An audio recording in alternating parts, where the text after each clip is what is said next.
जगदंबे मां, अम्बे मां, जगदंबे मां, मी शरण तुला जय अम्बे मां, मी शरण तुला जय अम्बे मां. चरण तुझा अम्बे मां, मी शरण तुला अम्बे मां. चरणी तुझा सुख शांती मिळे, भगवान चरणी तुझा सुख शांती मिळे, मी शरण तुला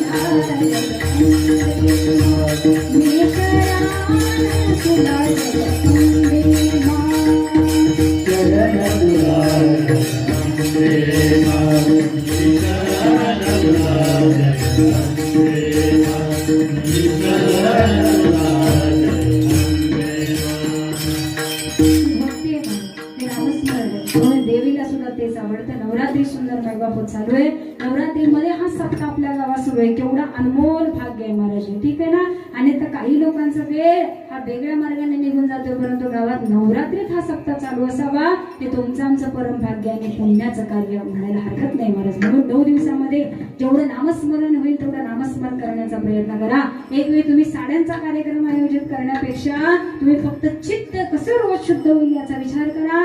शुद्ध चित्तीचा एकच साबण ते म्हणजे फक्त नामस्मरण. आणि इथं भील लागत नाही, निर्मा लागत नाही, रील लागत नाही, काही लागत नाही. इथं 10 काढा, 15 काढा, 20 रुपये द्या, 50 रुपये द्या, कुठले बॉक्स आणायची गरज नाही. फक्त तोंड, जीभ आणि मायबाप आपलं चित्त एवढंच फक्त आपल्या जवळ आहे ना, त्याचा वापर फक्त छान करा आणि चित्त शुद्ध बनवण्याचा प्रयत्न करा. नवरात्रीमध्ये घरामध्ये देवी महात्म्यासारखा ग्रंथ पठण व्हावं, मायबाप दुर्गा सप्तशती सारख्या ग्रंथाचं सुद्धा पठण व्हावं. या 9 दिवसामध्ये आम्हाला जगदंबेबद्दल जेवढी काही भक्ती करता येईल तेवढी करण्याचा प्रयत्न करा. आणि ते नामस्मरण रूपी असले तर तो आनंद काय वेगळाच आहे. म्हणून जाता जाता सांगून जाते, तुम्ही नामरूपी बनून जा. मायबाप तुम्ही नामस्मरणाला आपलंसं करा, देव तुम्हाला आपलंसं करायला कमी करणार नाही. विठोबा रखुबा.